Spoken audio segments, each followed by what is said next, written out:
What's up?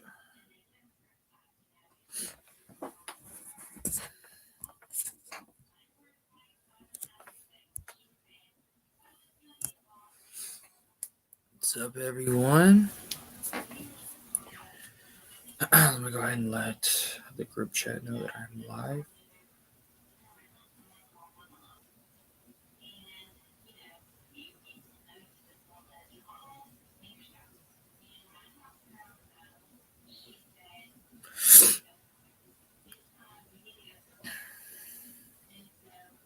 And yes, the hair is done because I just got home from work about an hour ago. Yes, I do work. I work at a restaurant, so we work kind of late, or at least if you, I host at a restaurant, so I work mostly nights. What's up, Ethan? How are you? I haven't seen you on one of my streams. I mean, you may have come on my stream once or twice. I'm not sure. I do recognize you from Matt Wilkins' stream, so. Also, guess what came in the mail today? I've been waiting for this. Oh, look at that. Crimson Empire. This is a used trade paperback, but it's almost in perfect condition. There's a little bit of not really markings, but you can tell that there was like a sticker here. You're not gonna be able to see it on stream, but everything else, I mean, perfect condition. I mean, when you get a brand new comic book or novel, there's a smell to it. The smell is brand new. I know that sounds weird, but I smell my books. Because books smell good to me. Oh, I just can't wait to read. The art is so good. I like the art, but it kind of feels more 2000s Dark Horse, which isn't inherently bad. I just like older art a little bit better. But yeah, this came in, and I also have a couple things. I have Jango Fett Open Seasons coming soon. Crimson Empire 2 is in the mail, or will be delivered soon, and then number 3 is Jedi Academy Leviathan. Those are the 3 things that are to come into the mail. So I'm just so glad to have this. I'm glad I'm not going to be able. I'm not pirating the comics because most of the comics I read, I pirate them. But I'm able to read this and Crimson Empire 2. I'm able to read this and Dark Empire 2. With a physical copy. Dark Horse did have a lot of artists. Dark Empire, Republic Tales. Yeah, but I mean, and in the early, like the Silver Age of comics, there's a particular art style that a lot of artists had.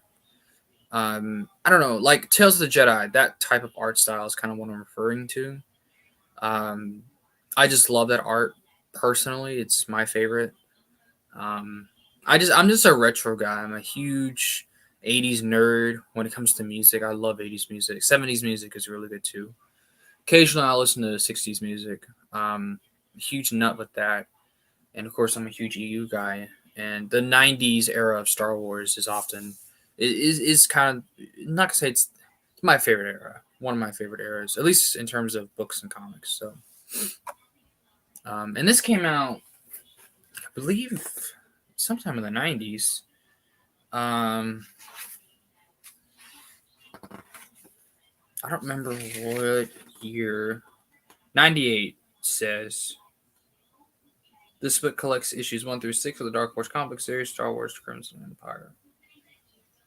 So yeah, this is the 90s. The original Marvel Comics art is my least favorite, though. Hey, I see why people don't like it.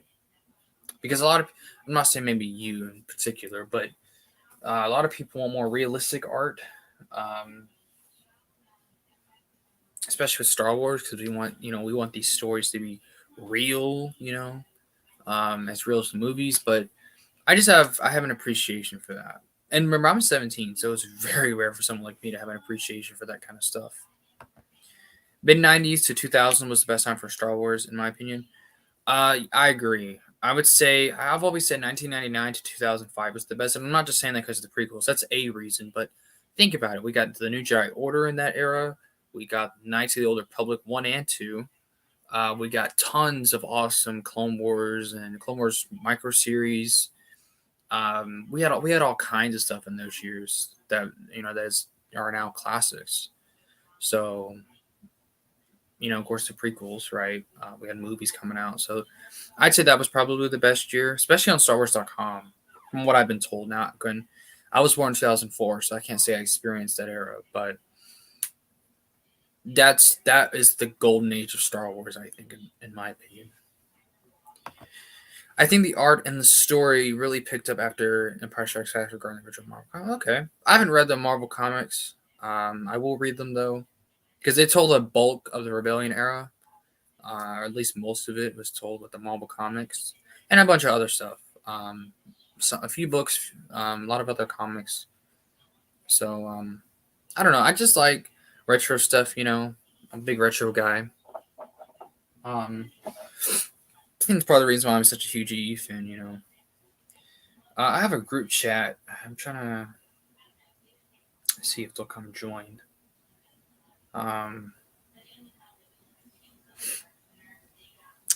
But yeah. Alex is off. It is kind of late though, so I'm sure he may not come in and join on stream here. I actually doubt it, to be honest, because it is late. So any other questions, comments, concerns? Hopefully, no concerns. I hope you guys I hope you like the new setup. I gotta have my collection here, a bunch of other stuff. If you're like, well, why is Captain Rex there? I'm kind of a Rex nerd. I used to be, at least. And also this right here, this is great. This is an early '80s A New Hope copy. The cover and stuff is pretty busted up, but it's a VHS. If you couldn't tell, it's dated. I'm trying to see it's dated 1984, so it is early '80s. But yeah, I haven't watched this because I don't have a VCR. I do have the whole original trilogy on VHS. I have a box edition. You can't see it, but I have it. Do you like the Dark Empire art? That's a good question. If it was colored right. The coloring is so weird in those books. Or in those comics. It's just, I don't like it. It's just really weird shades of green used on just, I don't know. I just didn't like it. It was really strange. Weird shades of pink and blue and purple. It's just,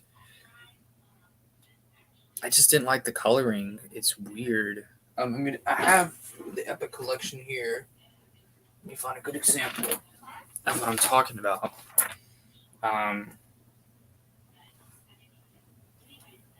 And that's not to say that they're like, look at this. How does this work? Look at that top left panel there. It would be top left for you. Look how weird the green is. It's just, okay, there it is. It's in focus. It's just so strange to me. I just don't like it.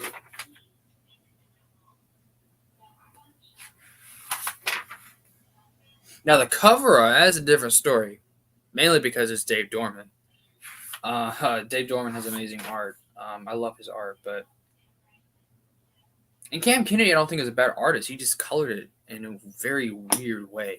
I just didn't like it. Yo, man, I thought you weren't going to show up because it is kind of late where I'm at. But welcome anyway. Watching Ewok Movie Wars. I started the first one. I don't know. It wasn't bad, but Mace's acting was just, I just couldn't get into it. I'm sure the story is great. I love the Ewok cartoons, though. Now that's some good stuff. Also, Alex, I don't know if you know.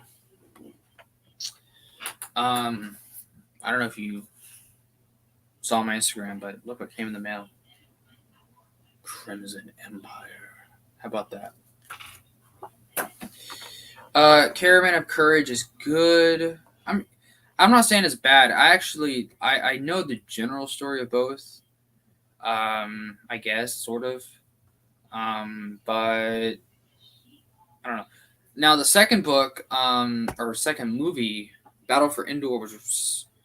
I haven't seen it, but spoiler alert: these movies been out for freaking decades, but I don't care. The fact that most of the Solani family just dies at the beginning, I mean, that's some harsh stuff right there. And that was a George Lucas decision too. The color is a hit or miss. I only gain an appreciation for it after seeing the awful Marvel art. It ain't that bad, is it? Really, I thought he was a pretty decent for a child actor. I don't know. I mean, he wasn't terrible. It's just, I don't know. Oh shoot! I want to inspect this. Leave me alone. Um, and Sindel pretty good. Sindel is not bad at all. I'll say. Um, it's pretty neat. It's also cool what they did with her in Black Fleet Crisis. Well, they didn't do anything with her. They mentioned her, but it was kind of cool. And I think another I think something that Jason Fry did. I think it was Essential Guide to Warfare or the Essential Atlas. I don't remember, but he put in there that she basically wrote these journals, kind of recounting some of the history. So it's actually pretty cool. What Sindel did as she got older. It's cool that they kind of continued the story from there as she got older. Oh yeah, Crimson. One of the few things I missed. She's a news reporter. Well, technically she's a journal. Well, I got a journalist, news reporter. I guess it's the same thing. But I don't understand is that Sindel was traumatized in the first movie, though. She lost her family for a day or two. Yet she does not care in the slightest when they all die in the same. Well, I haven't seen the movie, so I can't really comment on that if that's true or not.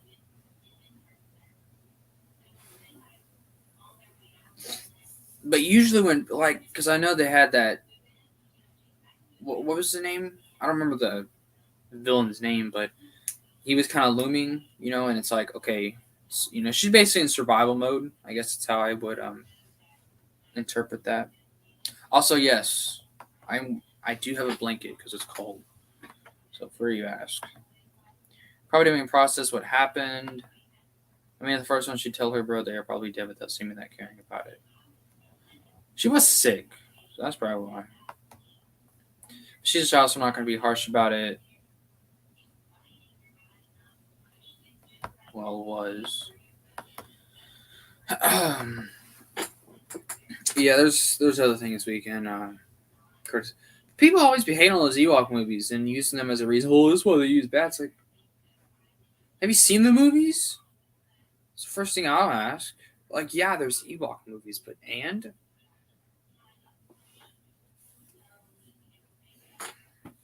there's more to complain about in the EU. Like, you'd have a better, you'd do better criticizing Crystal Star than that. I mean, than those Ewok movies.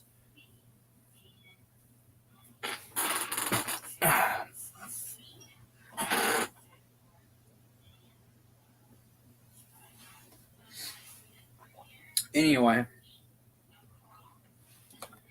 I'm liking it so far with zero expectations. If you go in expecting it to be, a kiddie type movie, you're probably gonna love it. That's what I did with Junior Jedi Knights when I went in there and read that for the first time. I knew it was gonna be for young kids, so I really didn't have much to say about it.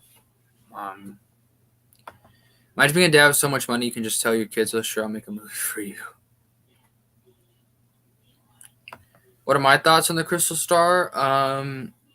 When I first read it, I was laughing the whole time. Though there was one time in the book when I was like, really? It was when Luke said he didn't like being called kid.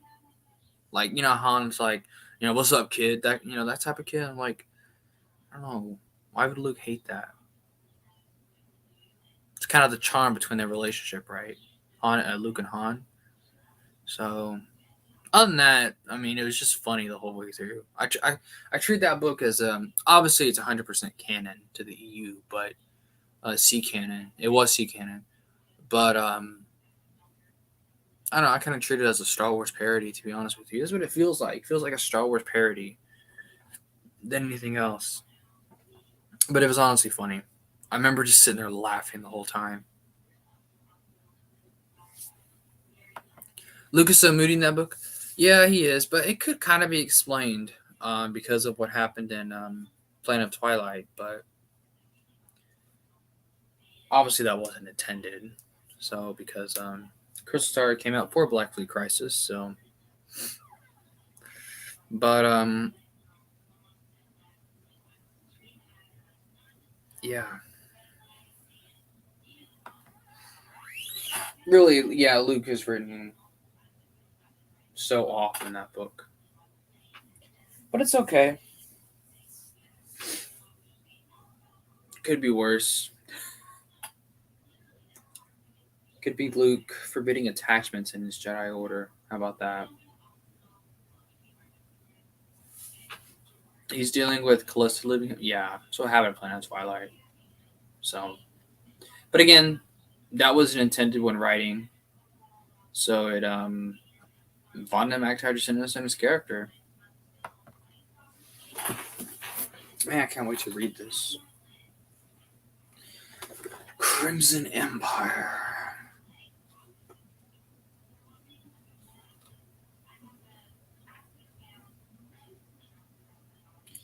Now I know it's not Mara Jade, but I want to say it's Mara Jade. There was a redhead with green eyes in this book.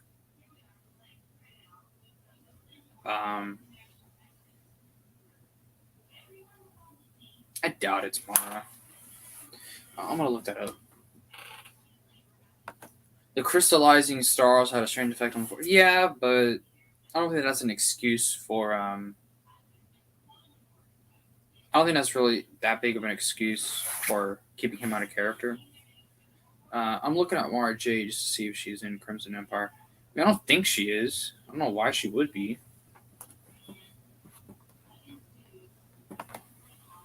Planet Twilight is worse than Crystal.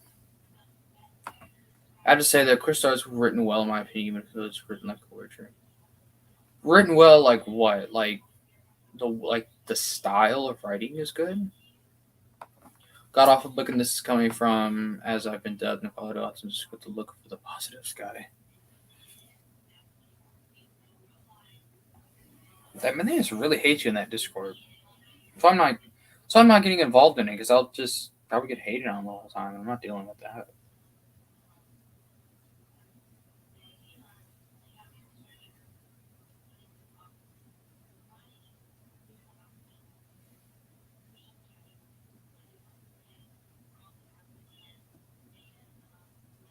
So no, she was not in Crimson Empire. Okay.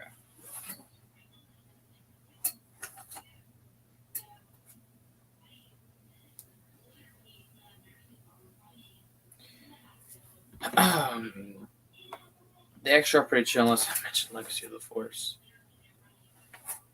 See, that's why I'm not going to get into it. That's why I don't want to be in this Discord. No hate to him. First of all, I don't want just content. Second of all, I just have no interest in being in the Discord. Hey guys, look at Carnor Jax. Just kidding. Like, I got half the Discord on my side with Jedi Academy. I meant that Crystal Star was a page turner for me, even if it. I guess I could say it's a page turner. Yeah. It's only a page turner because I want to get through it. Plus, I did find it funny. You should see us try to read out. You mean a new canon book? No. I hope you guys are not reading that. Read things like this. Or books like this. Read this kind of stuff. Don't be reading the new crap. The only Disney book I've tried and read, and it's only because it flaws for election. Because okay. Noah's the only one who hates JT at this point. I don't understand why people hate Jedi Academy trilogy. That's there's a near invincible, super weapon. Okay, And we know that there's weapons in the Star Wars universe, or metals, I should say. We know that there's metals in the Star Wars universe that are nearly impenetrable. It was like, why wouldn't the Empire want to use that on their super weapons? So, I don't understand people who hate it, but only new canon book I have is Master and Apprentice, and I ended up using it as a book, as book into my bookshelf. Oh, that's sad. Poor Claudia. Actually, I don't really care what Claudia thinks. But yeah, Jedi Academy Trilogy. Speaking of which, I have the books right here. What are these books? I love these books. These books are so good. I just love Kevin J. Anderson. I love his stuff.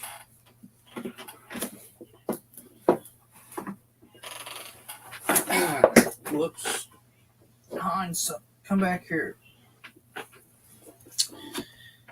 The Sun Crusher is kind of dumb, but Kevin J. wrote it so well it gets a pass. I don't know how it could be considered dumb. I mean, how is it not in the same ballpark as, oh, a freaking ball that's the size of a moon that can destroy planets? Like, isn't that dumb too? Kevin J. Anderson is just fun. Yeah, I know. His books aren't peak writing, but they're always fun, of course. That's what makes them so good.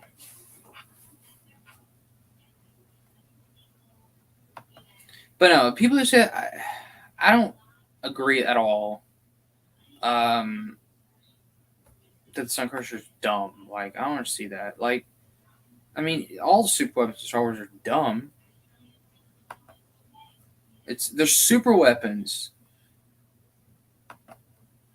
If you ever read Dune, Lance Kevin wrote with Frank Herbert's son, tons of people. Yeah, I know. Actually, my sister has the whole Dune series. She's a big Dune fan.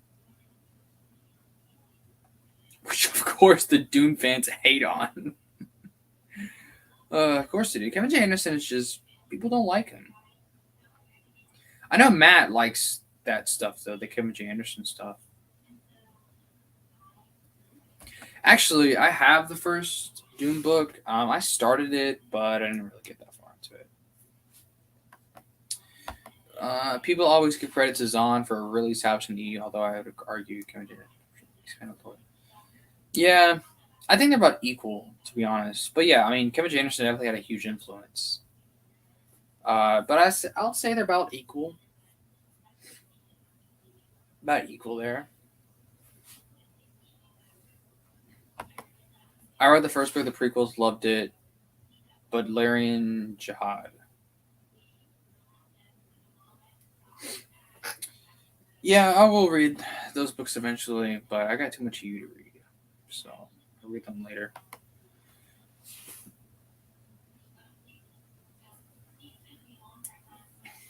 I'm probably going to watch the movie first, though. Because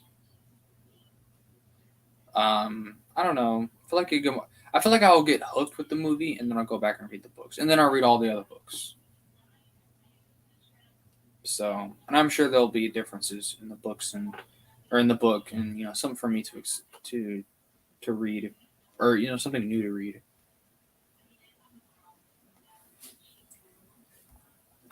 The Sun Crusher makes sense in my opinion because technology evolves over time. This happens in real life as well. There's a big difference in time. Well, yeah. Well, then how do you say it's dumb? It's dumb in a real world sense. Oh, a small starfighter can blow up an entire star system. Yeah, but I mean, how is a moon-sized ball that can destroy a planet any different from that? Okay, well, a movie doesn't really finish. It ends at the halfway point. Well, yeah, I know. That's why I want to read the book. That way, I can just get kind of. I'm just not I don't read books outside of Star Wars, so I think it'd be hard for me to want to read it because I don't know any of the characters, and I don't know. I just don't have patience. So Star Wars is different because I know the characters, I know the universe, so and I'm hooked on that, of course. So, but I actually have to do a movie on DVD. I'll probably watch it soon. But yeah, at least my sister has it on DVD. She, like I said, she's a Dune fan for sure. She's read all the books and she loves. I think she said she really. I don't know if she's seen the movie. She always worked, so I know she didn't see it in theaters. I don't know if she's actually watched it though. on her own time now. Um, but from what I've heard, like even Matt said the Dune adaptation was pretty good, and if I know Matt, he really doesn't like adaptations of books and stuff, at least from what I've seen. Um, so if he said the movie's good, then it's probably good, or at least good in like a faithful adaptation sense. I don't read anything out of Star Wars either. Hey, another twin. I think the movies are pretty good, pretty faithful for the most part. That's what Matt said, that that it was pretty faithful. But Dune is an interesting book because it's a great example of a book that it's a great example of why books don't always make good movies, because it took them years to make finally a good Dune adaptation. So it's one of those movies that are just so hard to adapt, because I mean, think first of all, it's a long book. Second of all, from what I've been told, there's complex themes and story ideas that just don't work for movies. So, plus I do want to see, because there's a lot of good actors in there. Of course, Oscar Isaac, Zendaya, Timothy, whatever his last name is, he plays Paul, I think. Um, what else is it? Who else is in it? Aquaman. Always forget the actor's name. Um, I don't know. There's some others that I'm missing. Everyone I know saw Love the Dune movie. Yeah, that's what I basically heard. But y'all get me wanting to watch Dune now. Paul looks so good with a beard. Yeah, Oscar Isaac, lots of political stuff and world building. Sounds like fun. Tim's last name is hard. Yeah, so I just call him Timothy, whatever. The guy who was in Dune. He played Paul. Paul Atreides. See, I know a little bit about Dune. Just a little, though, not a whole lot. It's actually interesting because The New Hope is my favorite Star Wars movie, and I know, obviously, Star Wars takes a lot of inspiration from Dune. Um, so I'm sure I'm going to love Dune, and I want to read the books. And I do know there's a few comics out there, not a whole lot, but there's a few.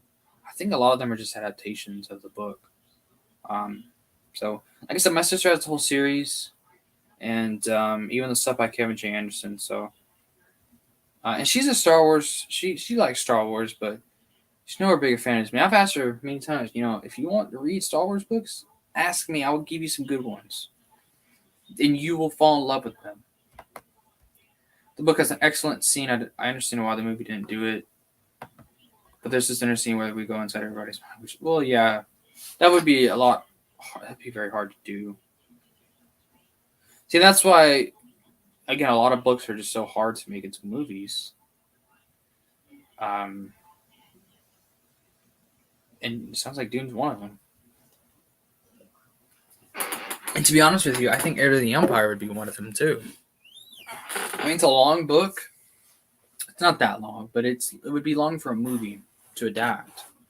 So,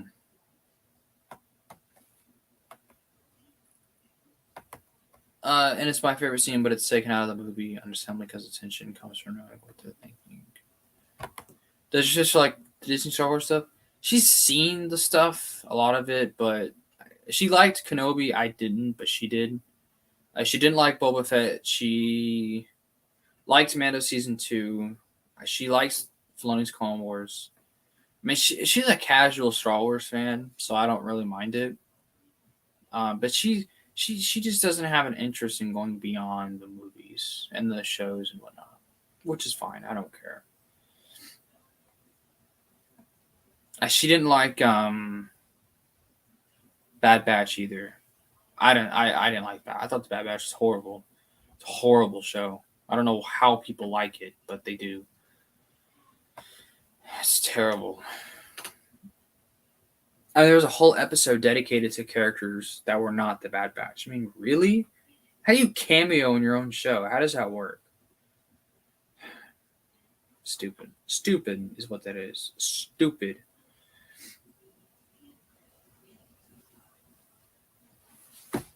thought Bad Batch was pointless. I want to say it's pointless. There was a lot of things in it that do tie in with Rebels and of course Filoni's Clone Wars, but it was just done terribly. I think they could have done a series with the Bad Batch post Order 66. That would have been interesting. First of all, the first episode, I don't know how they I don't know. I still don't understand how they didn't respond to Order 66. Like, the explanation was, well, they're mutated. So was Crosshair, and he followed it. And you think someone like Wrecker, of all people, the dumbest character in the show, would be able to be taken aback by it, or would, the chip would work. But no, it didn't. And he's the dumbest freaking character. Now, if it did work on Tech, I can get that. He's smarter than hell, right? Echo, I can get that too, because what if the Techno Union had removed his chip? But the rest of them, they should have all have been succumbed by that.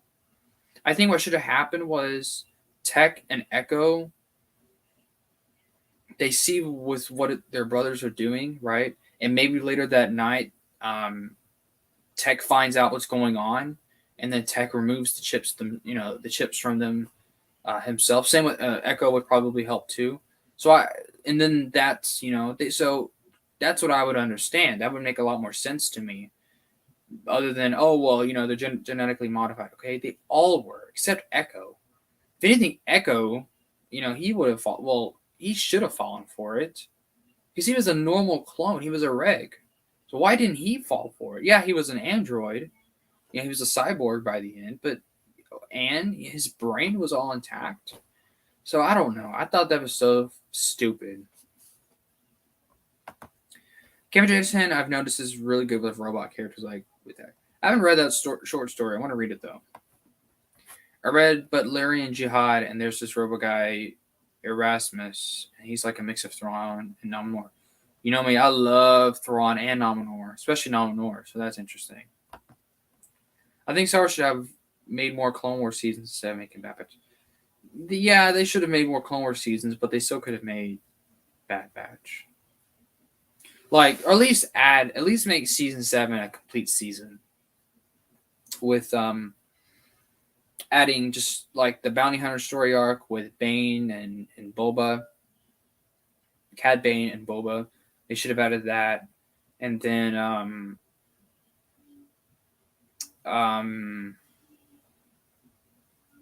Crisis, not Crisis, the Crystal Crisis story arc on Utapau. They should have finished that one.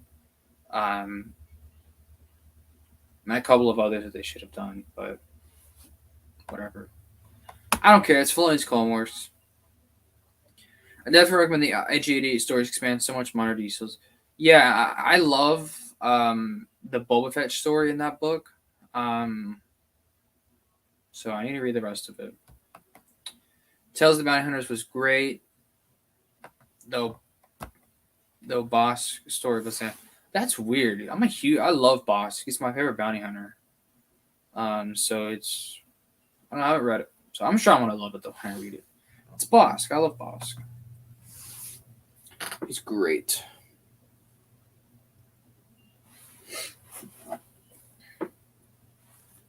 Man, it's 1 a.m. That's crazy.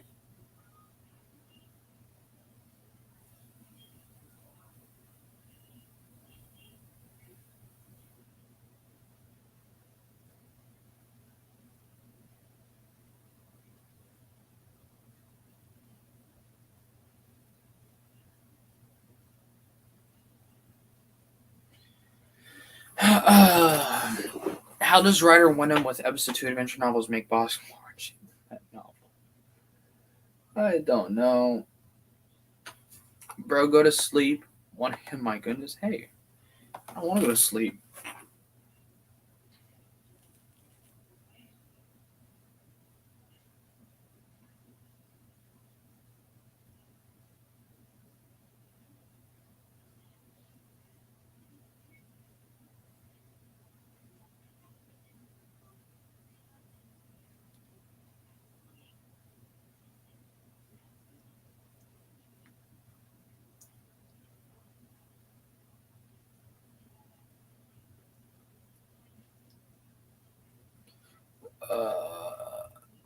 2 hours ahead of me. Yeah, I live in good old Texas. Central Standard Time. And that post I put on Twitter about what was it about? Contradictions and stuff. Filoni and how his fans were like, "Oh, it's so good that the E's leaving, or the E's being decanonized, or whatever, because it was a mess of contradictions." And then now they're like, "Okay, well, contradictions don't matter. Contradictions are okay. Yeah, as long as the story is better than this, then it doesn't matter anyway." So, I said, new canon fans went from it, and I quote, "It was good that the E was discontinued because it was a mess of contradictions," end quote, to quote, "Contradictions don't matter if the story is better. Who cares?" End quote. Then I said, "Funny how that works, and long live the EU." So that got 119 likes, 28 retweets. So it's actually pretty good. Or the tweet did very, very well. Chris Nelson liked it too. I guess. Well, I think I probably should go to work tomorrow. Have a good day. Good one. You too. Good night, man. I guess Lance's gonna fall asleep on stream. Let's hope not. Let's hope not.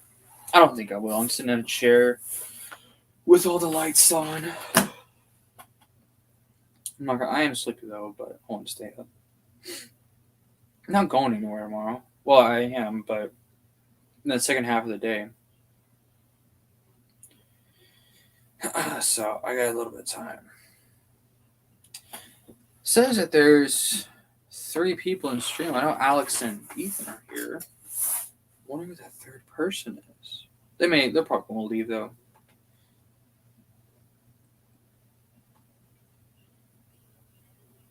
Man, I can't believe I have freaking Crimson Empire on trade. Have you read any material in the Clone Wars era? I have not. I haven't read any material in the Clone Wars era, like at all.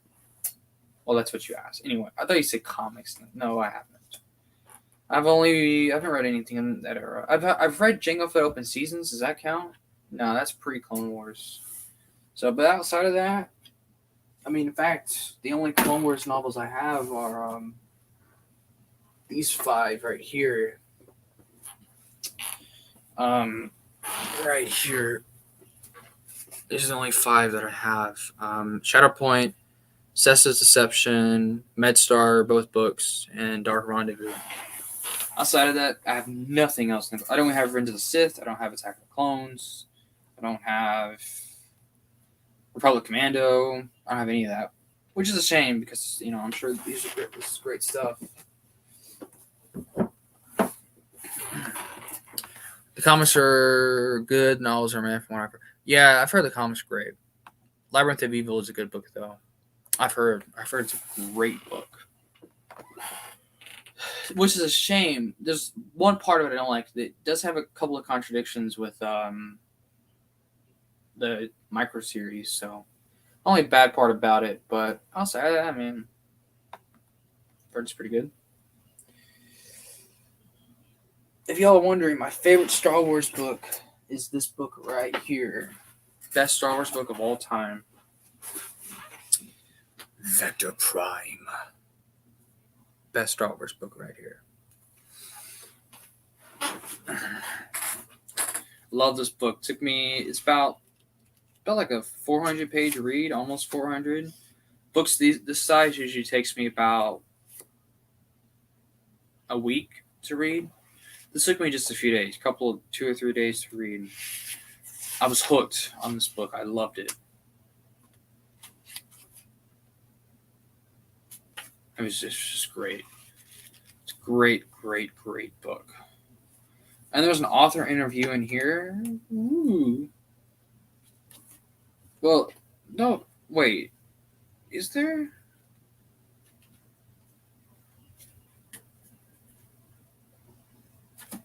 There's an exclusive author interview inside. There's no interview.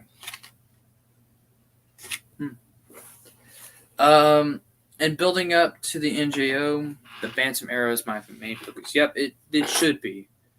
because most of the content that's in this series, well, like connections and stuff, are in the Bantam books. There's a couple connections to Crimson Empire. There's a couple connections to Dark Empire. Um, there's a lot of connections actually to the Han Solo Adventures by Brian Daley, um, which I haven't read those, but from what I've heard, um, Brian Daley stuff is good. But it was really Lucino's Agents of Chaos books that have a lot of Brian Daley stuff in it. But yeah, I mean, the New Jedi Order just wove continuity in there like crazy. It was great. Characters, events. I mean, hell, I mean, just continuing storylines. Like, there's a couple storylines in Children of the Jedi that are left unanswered, and you'll find out what happens in the NJO. I hope that's not a spoiler. It really shouldn't. I don't know. I'm not gonna tell you what happened, but so. And I'll just say this: if you have questions about anything that happened in Bantam era, like what happened to this character, what happened to after this event, it's probably answered in the NJO. But I read the NJO, all of NJO in 2021. I think most of it. I think, yeah. So I loved it. Best Star Wars content out there beyond the original trilogy. That's what I say. That's my opinion on it. It's awesome, man. It's great stuff. Some people their thing is the Thrawn trilogy. Some people like KOTOR. Some people like Clone Wars stuff. Me, it's NJO. That's my thing. That's what I'm obsessed with.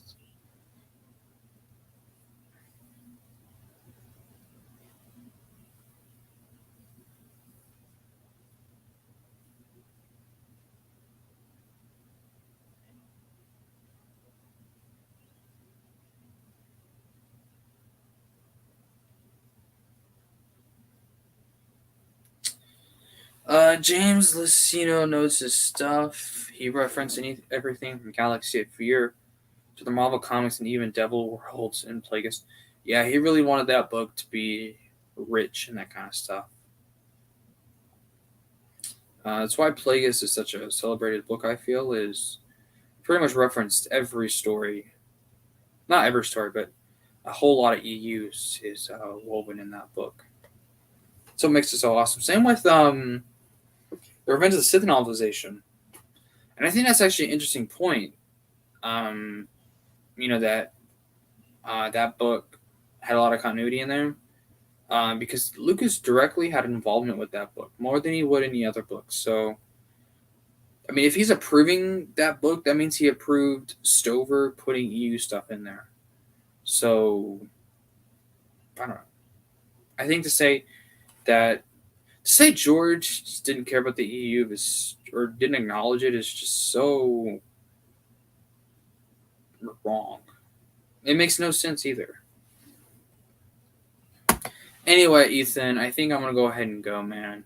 I'm getting sleepy now, um, and I do want to go to bed. Um, so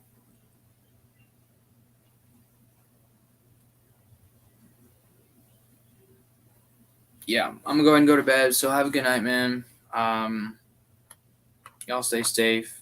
I know it's just you, but stay safe. Talk to you next time.